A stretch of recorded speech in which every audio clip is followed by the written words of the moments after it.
Bismillahirrahmanirrahim. Innal hamdalillah nahmaduhu wa nasta'inuhu wa nastaghfiruh wa na'udzu billahi min shururi anfusina wa min sayyiati a'malina. May yahdihillahu fala mudhillalah wa may yudlilhu fala hadiyalah. Wa asyhadu an la ilaha illallah wahdahu la syarikalah wa asyhadu anna Muhammadan 'abduhu wa rasuluh. Amma ba'd. Rabbi shrah li sadri wa yassir li amri wahlul 'uqdatam min lisani yafqahu qawli. Rabbi zidni ilma warzuqni fahma.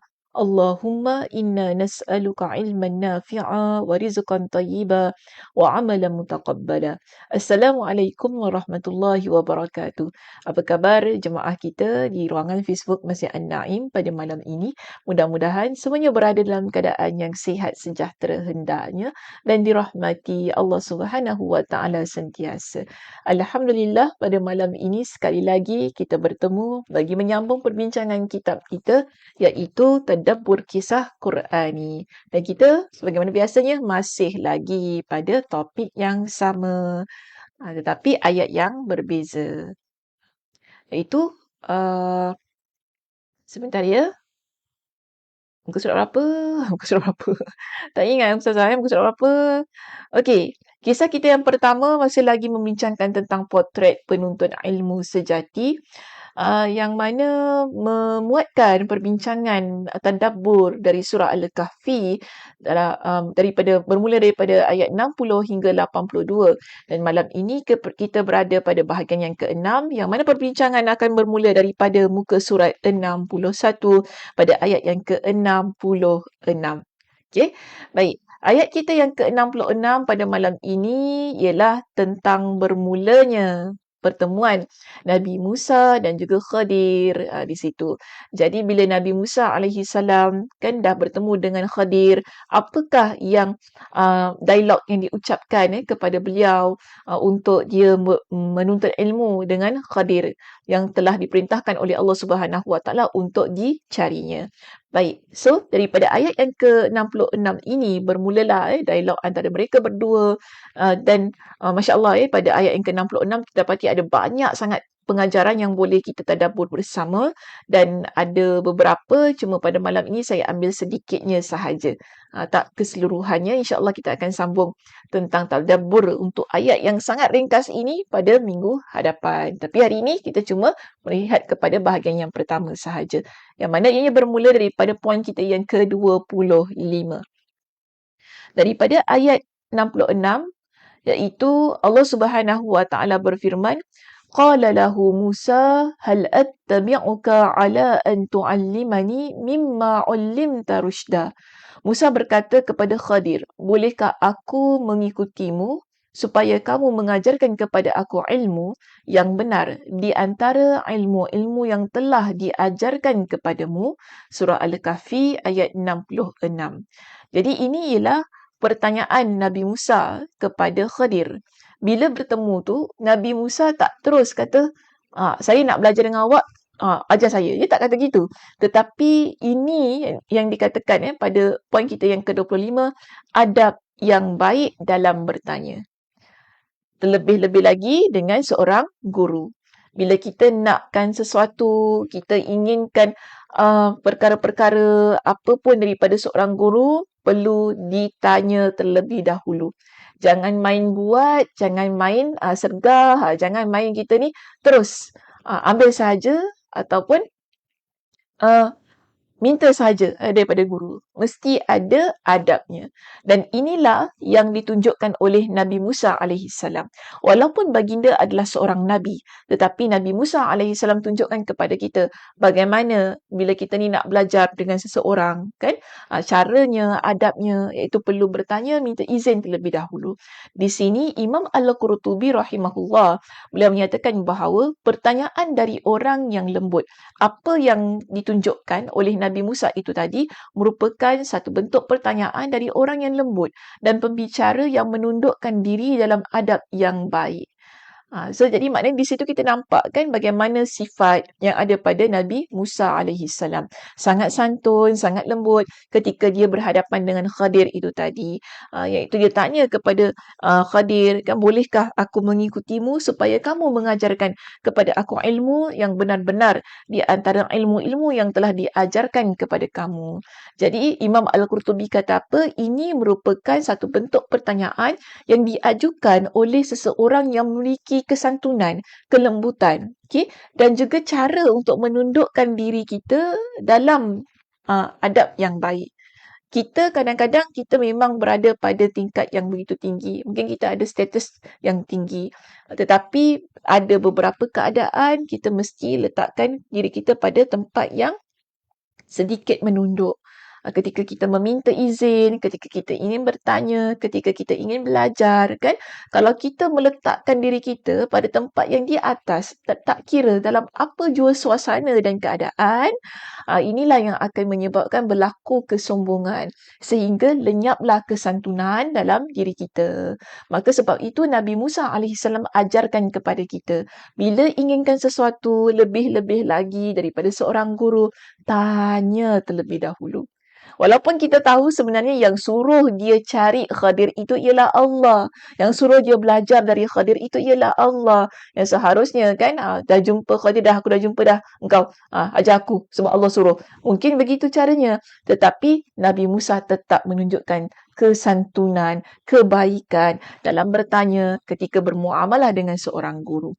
Dan di sini dia kata, makna ayat ini, apakah kamu setuju dan tidak keberatan untuk mengajarkan saya dengan ilmu yang ada pada diri kamu? Gitu keadaannya.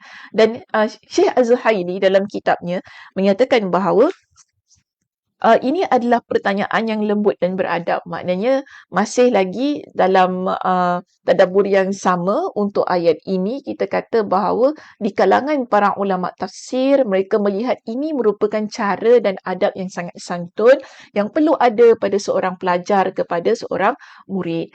Kepada seorang guru, murid pula. Kepada seorang guru. Ini adalah pertanyaan yang lembut dan sangat beradab. Tidak ada keharusan dan paksaan dalamnya. Beginilah ketika seorang murid bertanya kepada gurunya. Jadi kita kan kalau kita contoh nak hantar ustazah pulang, nak buka beg ustazah kan, nak buat apa-apalah, nak ambilkan ustazah itu, nak ambilkan ustazah ini, perlu minta izin terlebih dahulu. Ustazah boleh tak saya ambilkan ustazah air? Ustazah boleh tak saya postkan ini? Ustazah boleh tak itu? Boleh tak ini?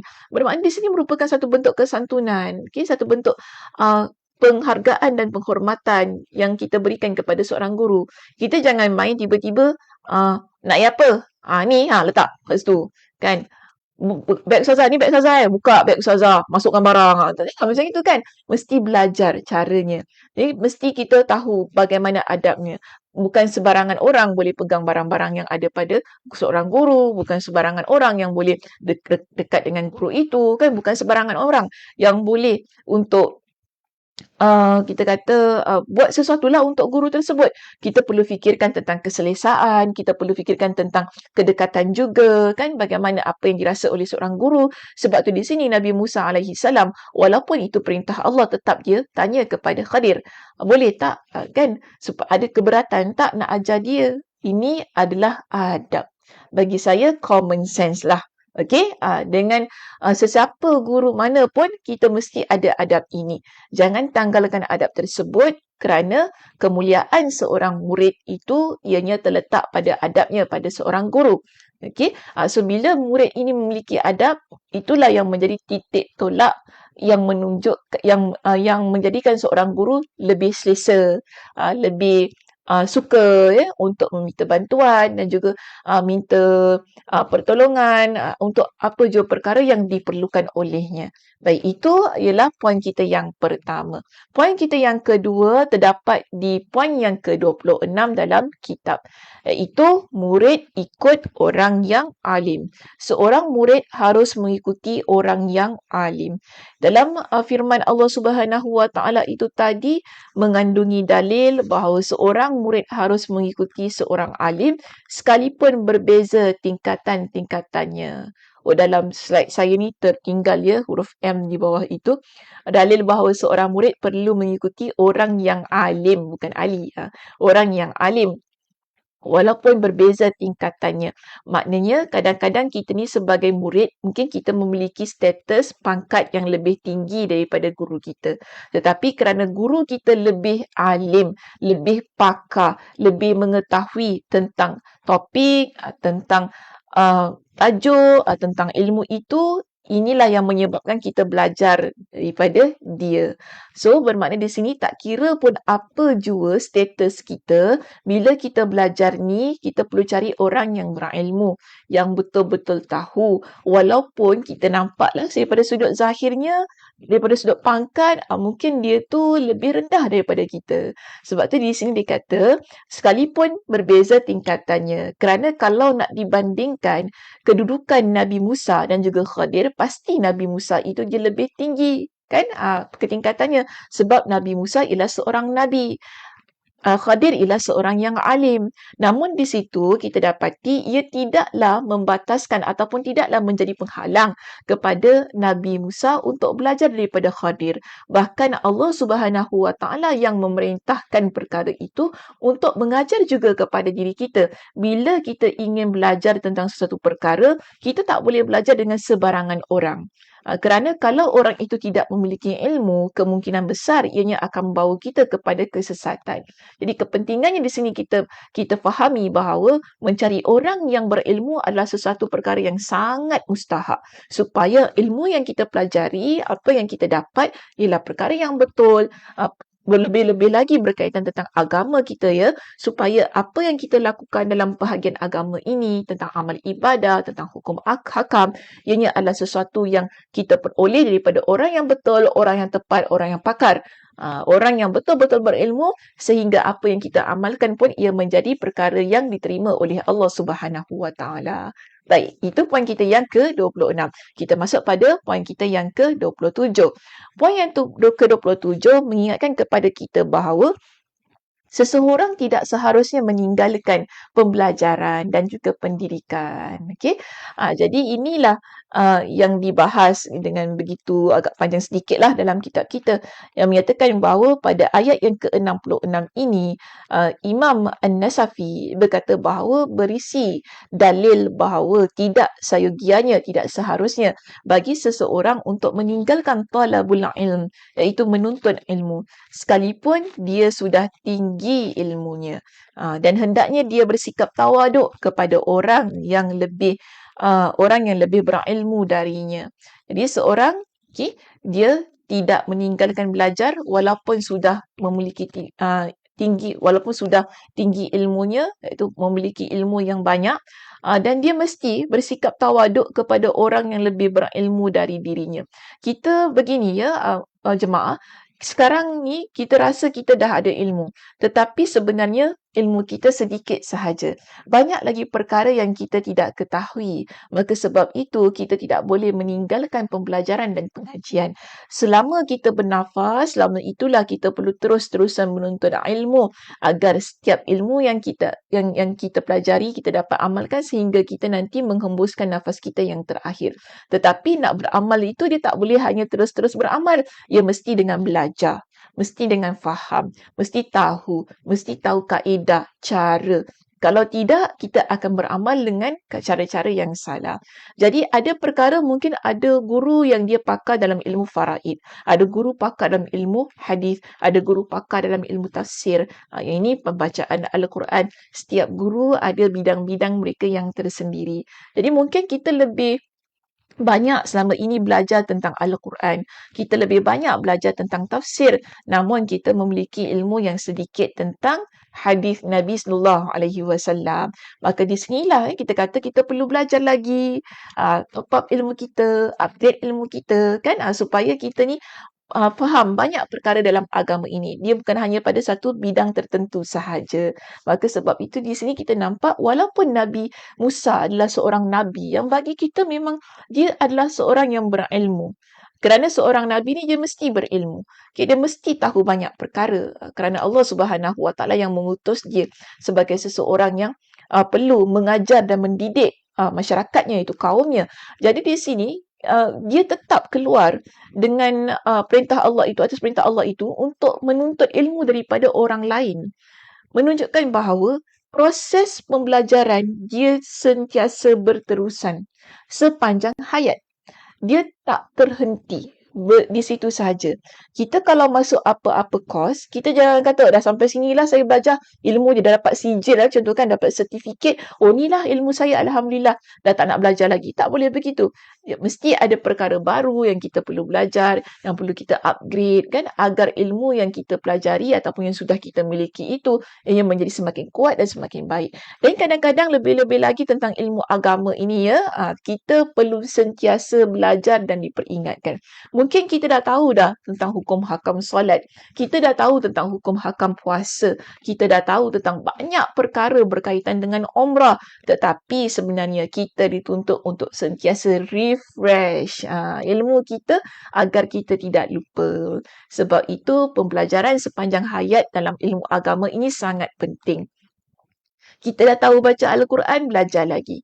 Kita dah tahu tentang ilmu fiqh, belajar lagi. Kita dah tahu tentang ilmu tafsir, belajar lagi. Okey, kita jangan biarkan ia berhenti. Kerana ilmu Allah itu sangat luas dan kita tak semestinya bila kita belajar hari ini, kita akan ingat. Apa yang saya terangkan pada sesi yang pertama daripada ayat yang ke-60, saya yakin ramai yang tidak ingat, yang memerlukan kepada belajar lagi, ingatkan lagi, baca lagi. Betul tak? Kalau kita tak belajar, kalau kita tak ingat, kalau kita tak ulang, kalau kita tak ulang, kita tak akan ingat perkara itu. Begitu juga dengan saya sebagai seorang guru. Kenapa saya mengajar? Kerana mengajar itu mengingatkan saya kepada apa yang dulu saya telah belajar. Ilmu-ilmu yang saya miliki, saya akan bila saya curahkan kembali kepada masyarakat, ianya membuatkan ilmu tersebut semakin mantap dan semakin kuat pada diri dan ingatan saya dan dapat diamalkan dengan lebih baik lagi. Bayangkan kalau saya tak mengajar, saya tak buka kitab, saya tak baca pun, dia akan hilang begitu sahaja. Sebab apa? Tidak dilakukan apa-apa pada ilmu tersebut.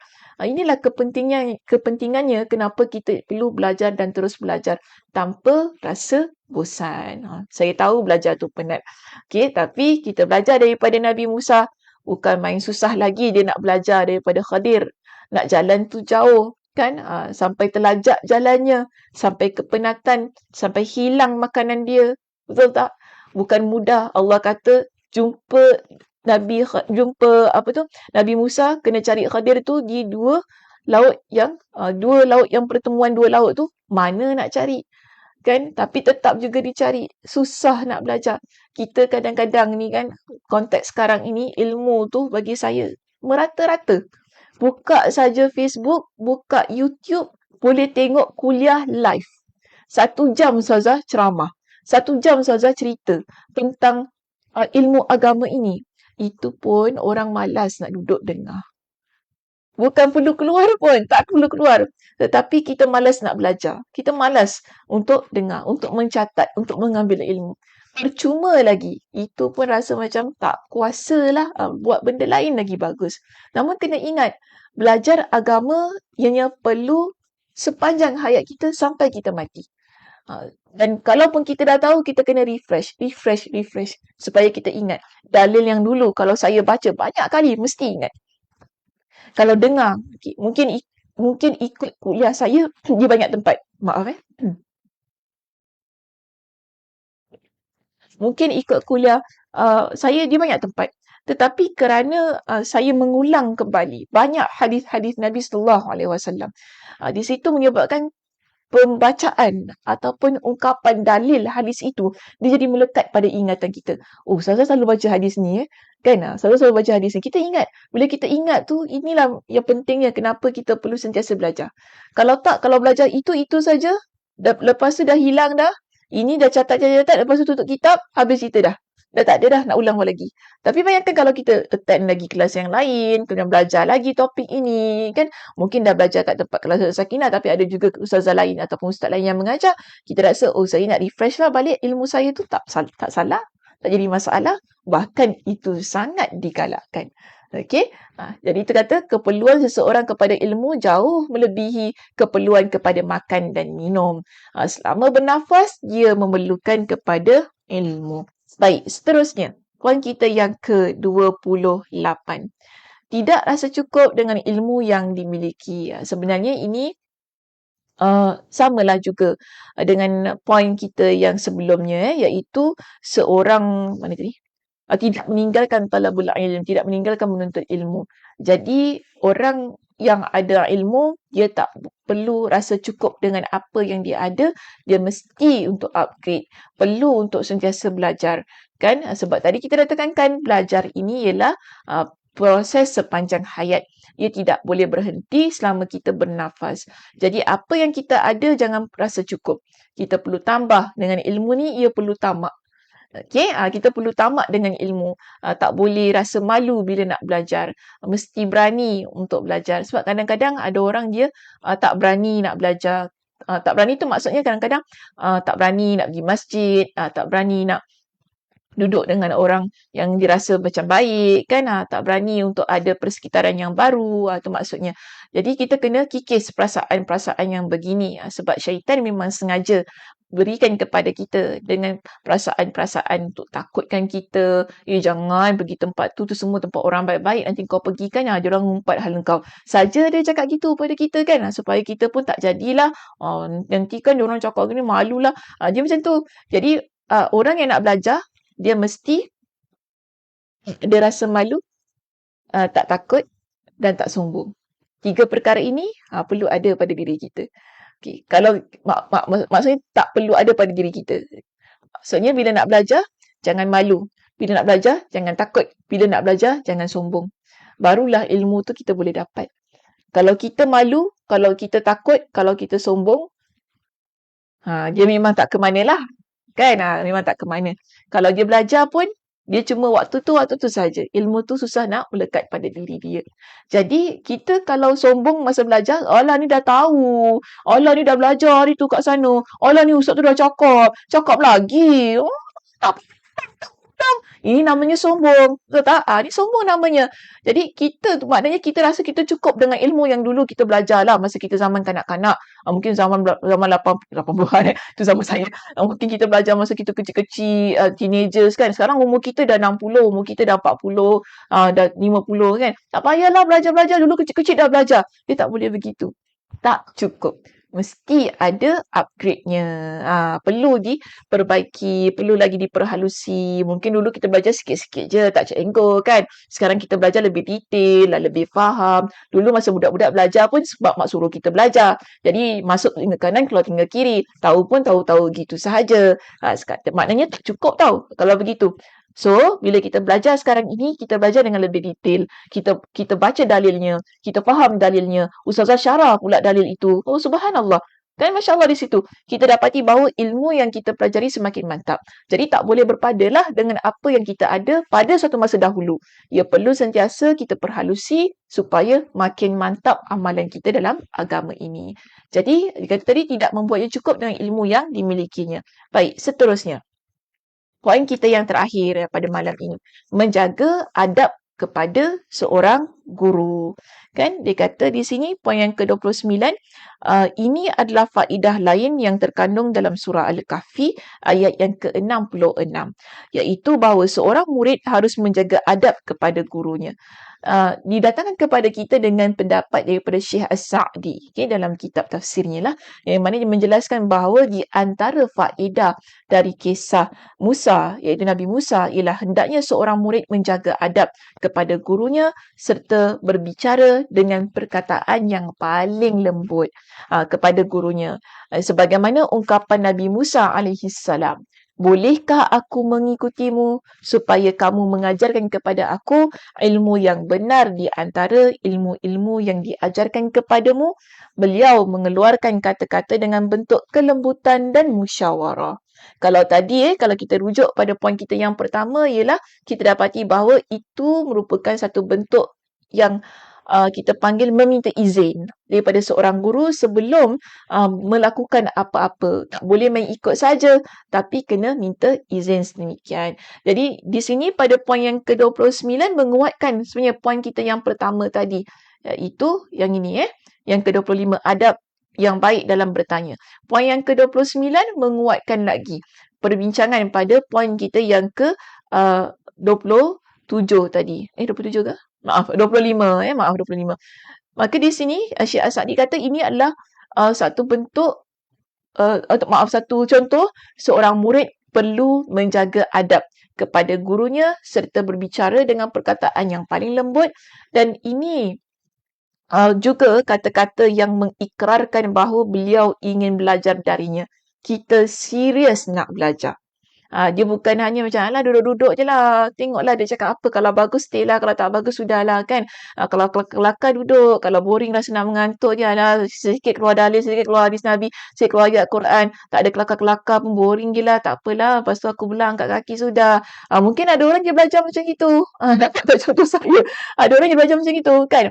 Kalau tak kelakar, kalau tak ada ketawa-ketawa, tak nak duduk. Kalau serius sangat, malaslah nak dengar kan. Lebih baik tak payah. Mungkin ada orang begitu. Tetapi pembelajaran agama ini actually dia adalah pembelajaran yang sangat serius. Sebab kita membincangkan tentang ayat Allah, hadis Nabi, tentang hukum hakam, kan? Bila kita bincangkan ia dengan serius, sebab tu kalau siapa yang biasa belajar dengan saya kan, bila saya masuk ayat Quran dia mesti serius. Okay, kemudian bila masuk contoh baru dia tak berapa serius sangat. Bila baca hadis serius lagi. Dia ada serius, ada tak, ada serius, ada tidak kan. Keadaannya begitu. So kita nampak gini, orang yang belajar agama dia mesti ada satu ikrar, keseriusan lah kalau dalam bahasa kita sekarang ini kan, keseriusan yang sangat tinggi ketika dia duduk dalam mana-mana majlis ilmu. Serius ini penting supaya ilmu yang diperoleh bukan ilmu-ilmu yang hanya orang kata tak cenggok lah, sekali lagi saya guna istilah itu ya. Yang kita dapat dah sudah. Bukan begitu. Kita nak ilmu tersebut ialah ilmu yang mantap, ilmu yang betul-betul kita dapat dan kita akan amalkan dan ia melekat pada minda dan jiwa kita.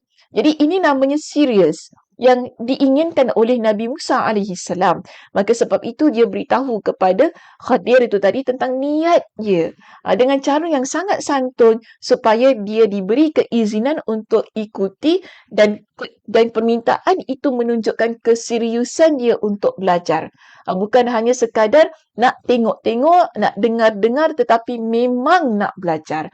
Maka di sini kita lihat inilah yang membezakan dengan orang bukan perang.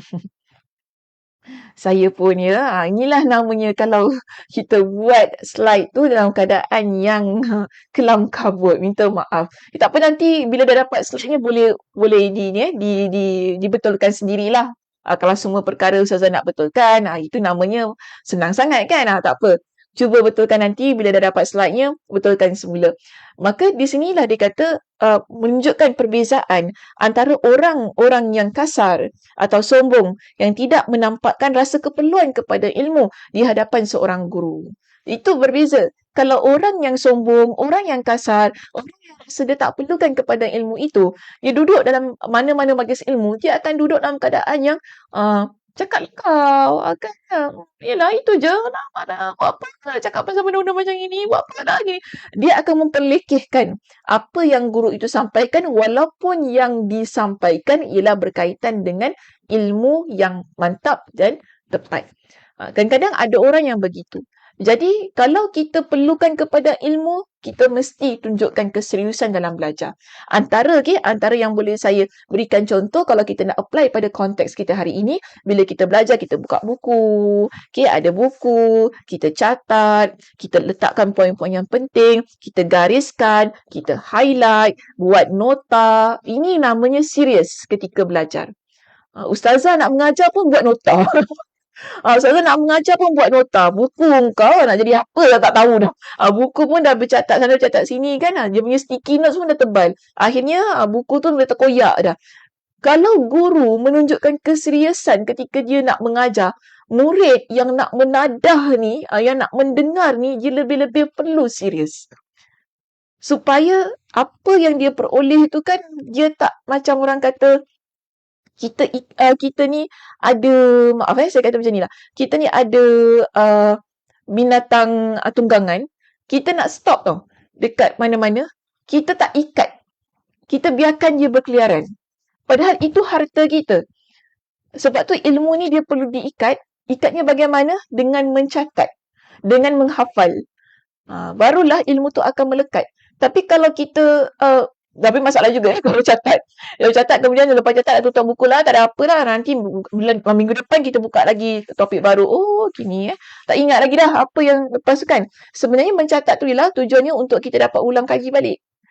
Bila kita dapat ulang kaji semula, kita ingat dan kita hafal, oh hari tu saya cakap ini ayat yang ke-63, bunyi dia macam gini, oh tadaburnya begini. Jadi bila kita baca kembali, bagaimana kita nak relate dengan hidup kita? Dia begitu sebenarnya belajar. Bukan hanya dengar, bukan hanya syok seronok dengar dia berbual sedap dia cakap bukan gitu. Tetapi bagaimana kita nak mengambil ilmu itu supaya ianya melekat pada diri kita dan kita dapat amalkan. Itu paling penting. Jadi di sini, seseorang yang serius, pertama sekali, dia mesti jaga adab dengan gurunya. Okay? Dan tidak menampakkan rasa berbeza dengan orang yang sombong, kasar dan sombong. Dia tidak menampakkan rasa perlu kepada ilmu di hadapan seorang guru. Kalau dia tak serius, saya boleh nampak orang yang serius dengan orang tak serius ketika dia belajar.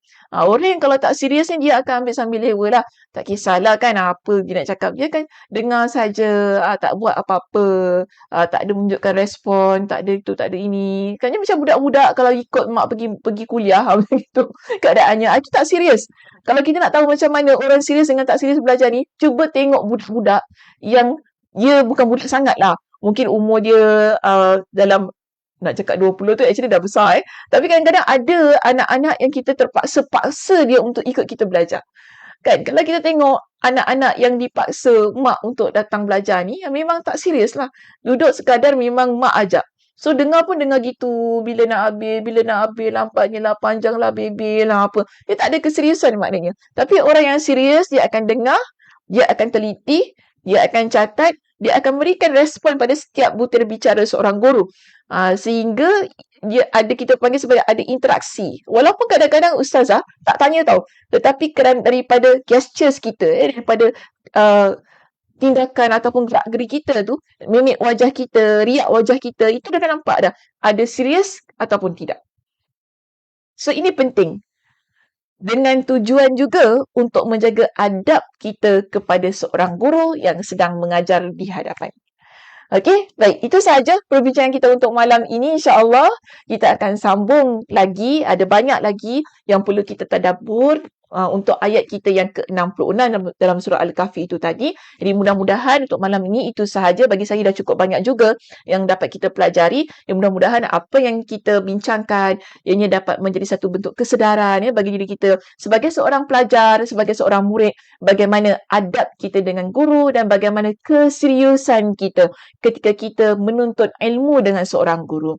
Okey, baik, itu sahaja perbincangan kita untuk malam ini. Saya tutup dengan tasbih kafarah. Subhanakallahumma wa bihamdika asyhadu an la ilaha illa anta astaghfiruka wa atubu ilaik. Assalamualaikum warahmatullahi wabarakatuh.